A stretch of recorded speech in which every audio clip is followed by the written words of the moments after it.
Capital Hoops here with the man of the hour, Trevor Evans, Illinois Roosevelt guard, senior.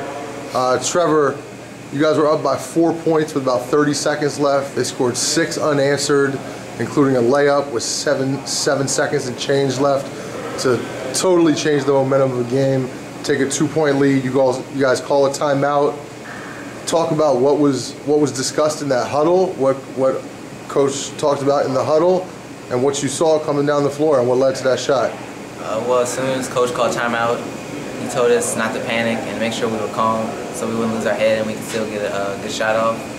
And once the ball was inbounded, I turned around and I saw that nobody was guarding me. So I kept going and made my defender turn me and kept trying to cross him over so I could see the shot still. And then I saw the clock around 3 seconds, and I said I put it up so my teammates could get a rebound just in case I missed it. And luckily it went in.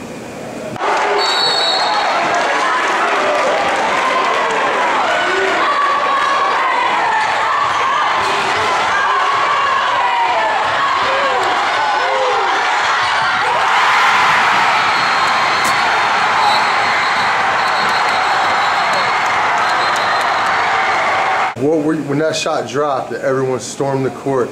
I mean, what were your emotions like right there at that point? I was excited. I was trying to hold it back because I knew we still had a little bit of time left. Yeah. So I was like, get off the court, get off the court. We still got to get a stop. But, I mean, I was excited. Everybody was around me, jumping around. I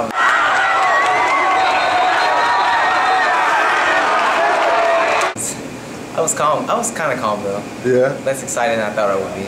Would you say that's the biggest shot you've hit in your life? Yeah. Yeah?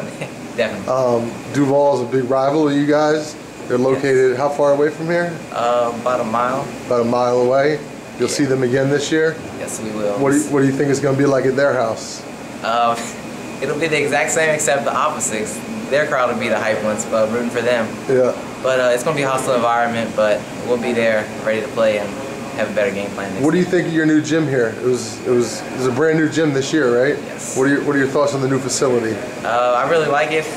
It's a lot shinier than the old one, and it makes it kind of motivates me to play a little bit better because I know that we have to protect home court because we have something that's really nice that we need to take care of. Last thing, I know it's early in the season, but you guys have been to Comcast a lot lately. I mean, it seems like you're a staple. You're at Comcast every year.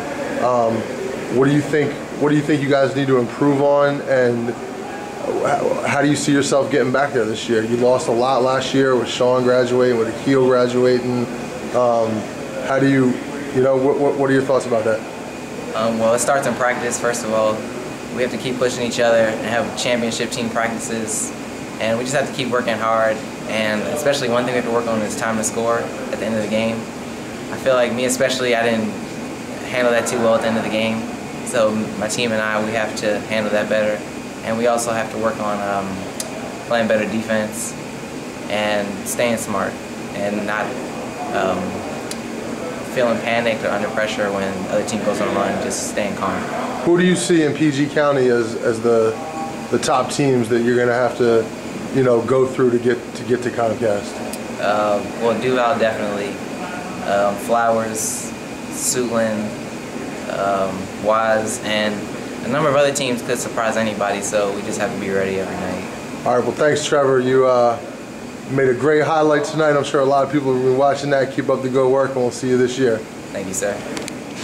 Coach O'Connell, incredible win tonight. Talk about new gym here. I know you guys have played 2 games already this year. You're now 3-0, but just general thoughts on the game, the way it unfolded, the way you guys kind of fell apart there at the end, and then the incredible shot there at the end. Crazy game, crazy finish. We made some bad decisions down the stretch there, but really proud of the guys that after turning over the ball and giving up the lead.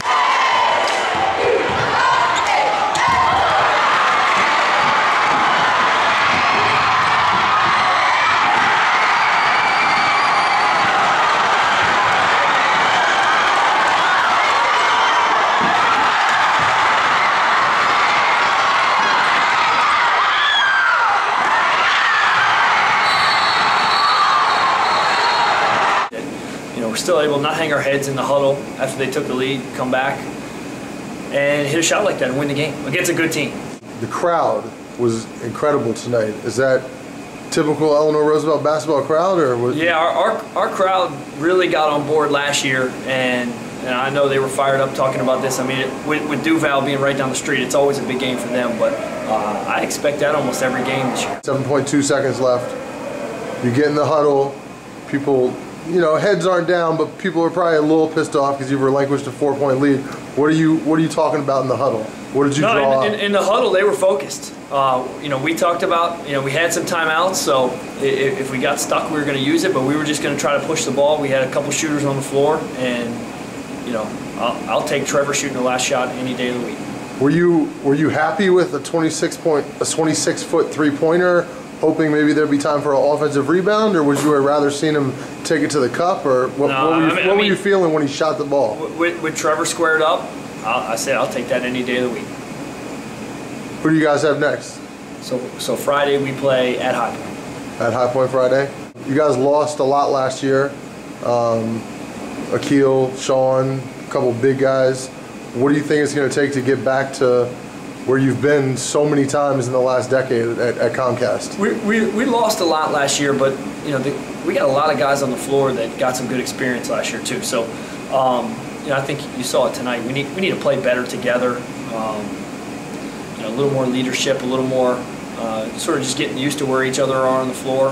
And you know, it's the third game of the year, so we got plenty of time. Last question. Sean Miller was, it appeared to a lot of people, he was the heart and soul of your team for 3 years. Where's Sean right now? How's he doing? And what's the progress report on Sean? Sean's at Harcum College in Philly. He's playing a ton of minutes, starting most games. And from this, you know, just went and watched him play the other day, and he's doing the same thing up there. He's on full ride at Harcum that he was doing here. And we feel Sean's presence every day in our locker room, just from these guys being around him and his leadership abilities. So his presence still felt here. Thanks, Coach. Look forward to following you the rest of the year. All right, thanks.